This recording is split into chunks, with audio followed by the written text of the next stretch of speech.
thank you so much for the invitation. I'm very happy to be here today. Okay, so today I'm going to talk about emails and other born digital archives, and it's a huge question. So what I want to do is to break it down into three smaller questions. How do we preserve emails? How do we make them available? And how do we produce new knowledge based on these emails? So I started becoming interested in these questions when I was working at the John Rylands Research Institute, which is part of the John Rylands Library in Manchester. And my background, I'm a publishing historian and a literary scholar. So I became very interested in the archive of Carcanet Press, the leading poetry publisher. Carcanet was founded in 1969 by Michael Schmidt, who's still, very active today. And initially, Carcanet was based in Oxford, but then it moved to Manchester in 1972, and of course, it's still based in Manchester. So Carcanet has been associated with leading poets, including Ted Hughes and Elizabeth Jennings. So the good thing with Carcanet, the Carcanet Press archive, is that this archive is nearly complete, which is quite rare for a publishing firm. But there are two big problems with this archival collection. The first problem is that the largest part of the Carcanet paper collection, so accession 3 to 24, is currently uncatalogued and it's closed to researchers.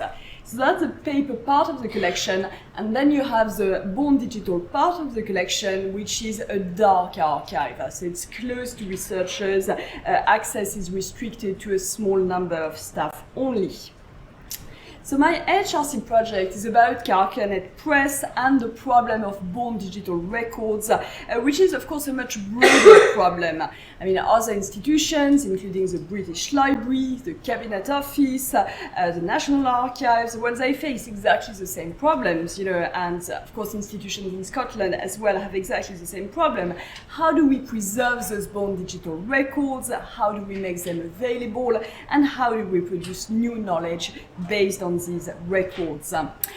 And these questions, if we zoom out, we realize that these questions are part of a broader story, the story of the transition from print to digital.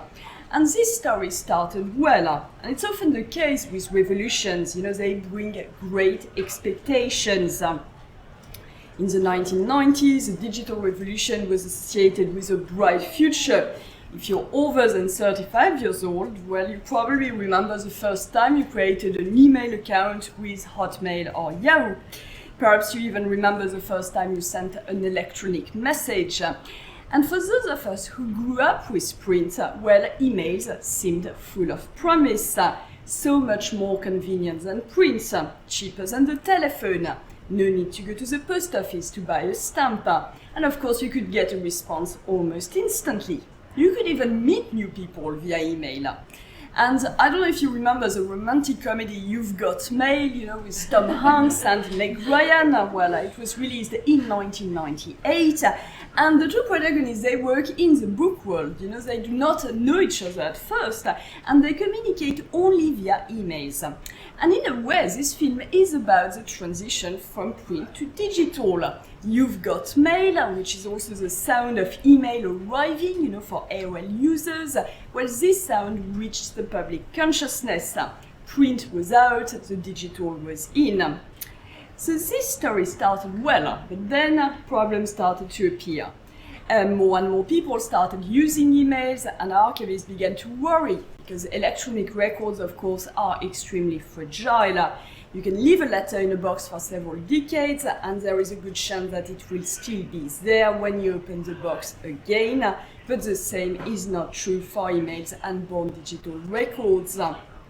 Because of course, formats and technologies change rapidly, and if you leave electronic documents untouched for just a few years, well, the risk is that they will become unreadable. And of course, this is not a new problem, but archivists are still struggling with that. In 2010, the American Library Community, OCLC, issued a report that said management of born digital archival materials is still in its infancy. And the sad news is that little progress has been made in the past 8 years. Even when digital archives are actively preserved, they're often closed to researchers due to data protection and other issues. And of course, archivists talk of dark archives closed to researchers. There are three main reasons for closing email archives: privacy concerns, copyright, and technical issues. And of course, we've been saying quite a lot of things about copyright today, but I want to add a little bit of information here. So the first point is about privacy concerns. Obviously British and European institutions need to comply with the GDPR. And what happens is that repositories often prefer to restrict access instead of sharing potentially confidential documents. The US has a totally different approach to privacy. Obviously, the legal context is totally different as well. And what happens is that American archivists will often have you sign some paperwork to make sure that if you find anything sensitive, you will refrain from publishing it without permission. So in a way, researchers are treated as responsible adults, but again, the legal framework is totally different. So the second issue is copyright. Even when an institution wants to share digital files, it cannot put everything online for copyright reasons. Researchers still need to travel to archival repositories to consult documents. And of course, finally, there are technical issues. Few institutions have solved all the technical issues specific to digital archives, including designing an appropriate interface to make these documents available to researchers. So, as we have seen, born digital records are extremely fragile. It's especially true of emails, of digital correspondence. These documents are at risk of disappearing for three main reasons. The first one is that commercial providers can close down, which leads to the deletion of millions of emails in certain situations. Perhaps you remember the example of Altavista, an early provider of emails. What happened is that it did not survive and it caused great losses of email content. And of course, files downloaded on personal computers can become unreadable over time. And finally, external storage can become obsolete. So a couple of years ago, I came across the Carcanet Press email preservation project, which was funded by JISC.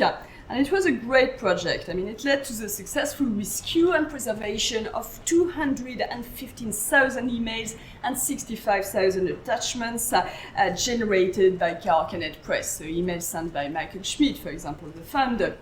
And this project won the prestigious Safeguarding the Digital Legacy Award, awarded by the DPC, the Digital Preservation Coalition.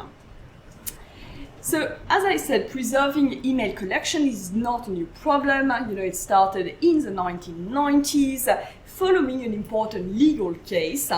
In August 1993, a US Court of Appeals decided that federal agencies, like the White House, the Congress, must retain all official emails that exist within their computer systems.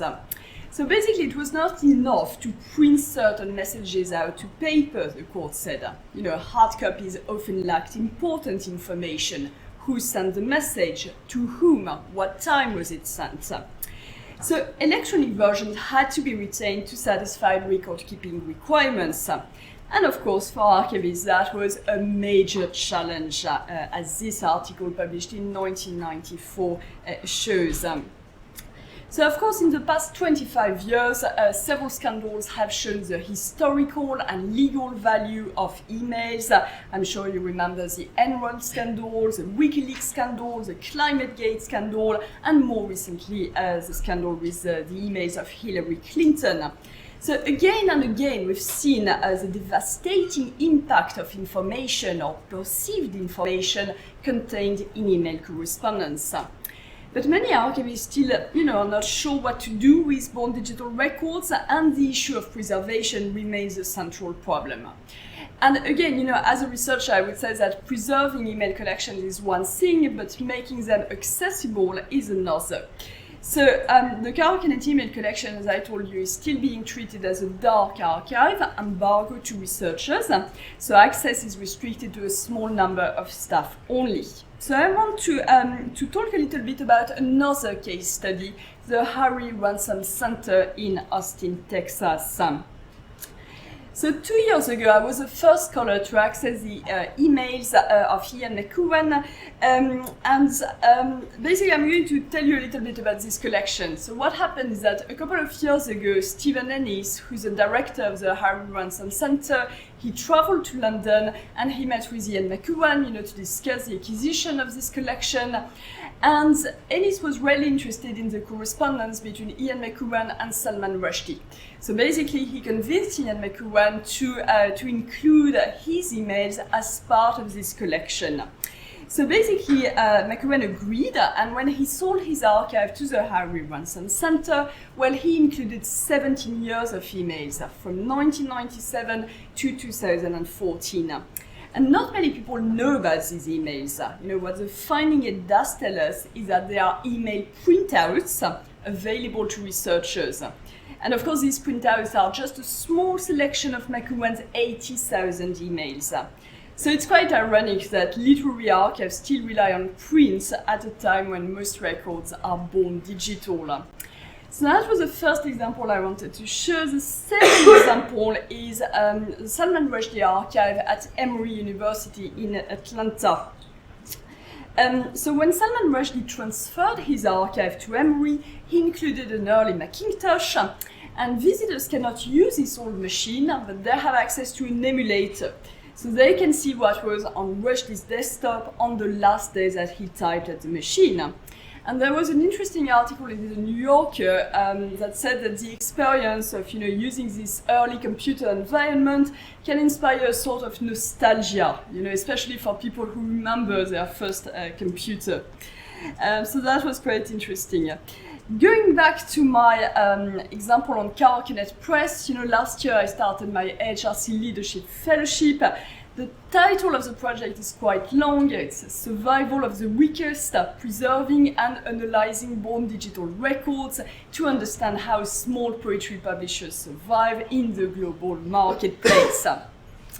So as I said, the project focuses on small poetry publishers, particularly on Carcanet Press, and I have two central objectives. The first one is to make publishers' archives more accessible, and the second objective is to write the first history of Carcanet Press, because of course this publishing house has been central to the contemporary literary marketplace. So as you can see, the second objective is very much traditional publishing history. So in the case of the Carcanet Press archive, I want to create a digital resource that makes selected emails from this archive available to a wide range of users. And I hope that this model could be applied to other born digital archives in the UK and elsewhere. So what is the objective? Well, the digital resource will offer a user-friendly way to discover new and previously inaccessible materials related to Carcanet Press at the John Rylands Library. And of course, once these materials are discovered, this can lead to groundbreaking knowledge. So if we look at this interesting report published in 2014, the authors wrote, as custodians of digital content, we need to think more from the researcher's point of view and less like curators. People come looking for resources in ways we often haven't even imagined. So basically the project's digital resource will offer a model, that will improve the findability and usability of those born digital collections. And it will incorporate four main elements. So the first one will be recordings of the oral history interviews that I'm doing, as PI and also with my project archivist. We will have a selection of 100 emails produced by Carcanet, as well as data visualizations, based on this digital archive. We'll have web pages containing information about the newly catalogued paper archive, looking particularly at Ted Hughes and Elizabeth Jennings, because obviously those writers, are well known outside academia as well as within academia. And finally, we'll have early versions of workshop and conference papers, which, we are also planning a special issue of a journal. So the digital resource will open the door to materials that did not previously exist, for example, the recordings of oral history interviews, or also to materials inaccessible to researchers. I'm thinking, of course, of the Carcanet emails and also of the formerly uncatalogued paper records. So briefly, I'm facing several obstacles to create this digital resource. The first one is a question of permissions, because of course, especially in the case of emails created by Michael Schmidt, of course, he has concerns about what kind of materials might contain confidential or sensitive information. And there is also the issue of getting permissions from third parties. So permission, that's the first obstacle. The second obstacle is the policy of the John Rylands Library. I mean, of course, they need to deal with the GDPR, and it's complicated, obviously. So what will happen is that my digital archivist will read a selection of 100 emails. She will get approval from Michael Schmidt, and then these emails will be made available on the digital resource. So I think it's a good starting point, basically. And finally, another obstacle is the technical infrastructure, to display these emails. So at the moment, we are thinking of something quite low-key, just using PDFs as an opportunity to search within these documents. Okay, so I give you the example of the Ian McEwan collection at the Harry Ransom Center, the Salman Rushdie collection at Emory University, and the Carcanet Press archive at the John Rylands Library. And I think these examples of born digital collections offer three valuable lessons to solve the problem of preservation and access.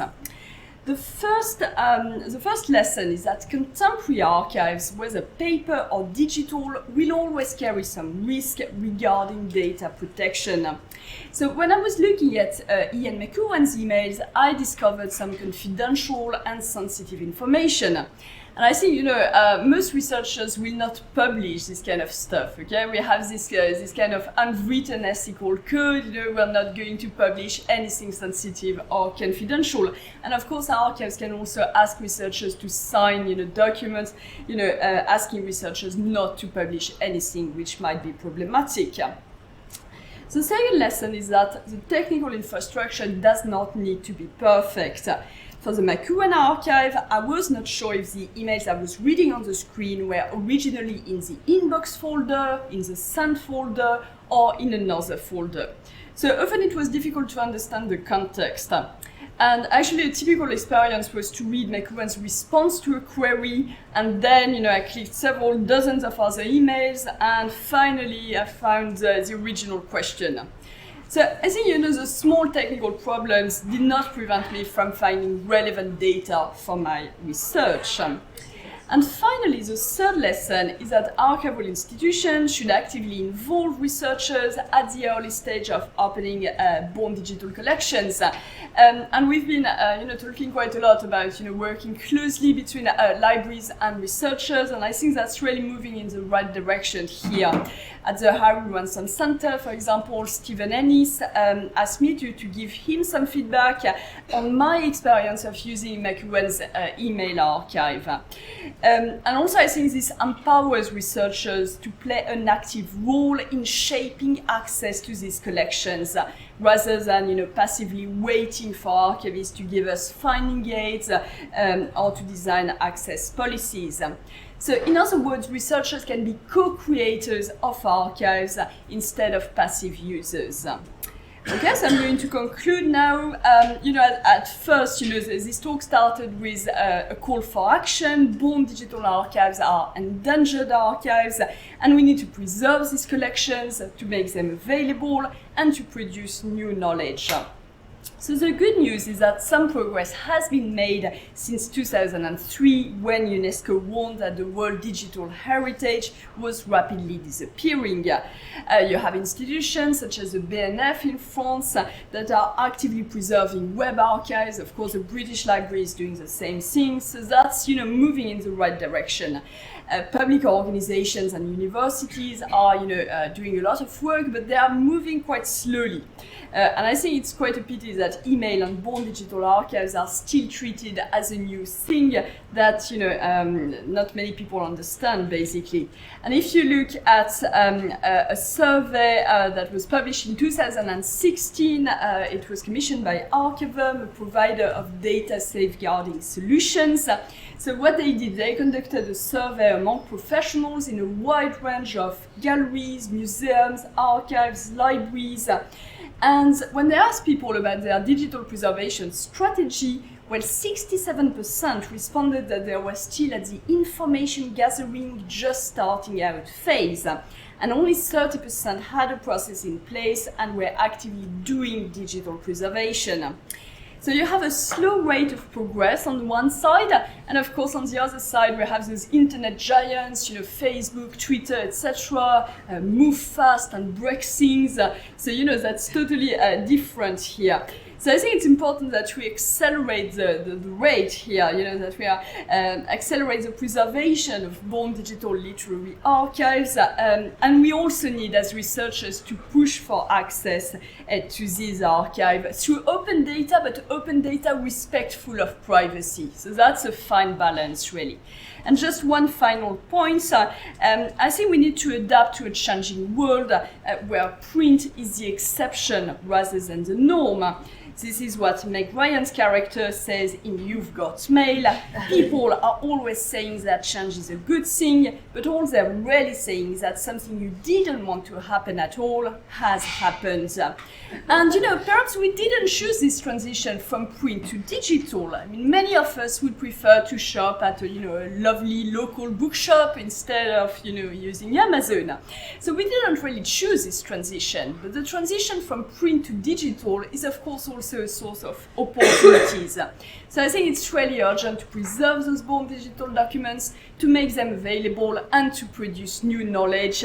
And I'm organizing a big conference next year in London on archives access and the AI. I have a call for papers at the moment on the website Poetry Survival. The deadline is on the 1st of June. If you want to send us a proposal, that would be absolutely great. Thank you so much for listening.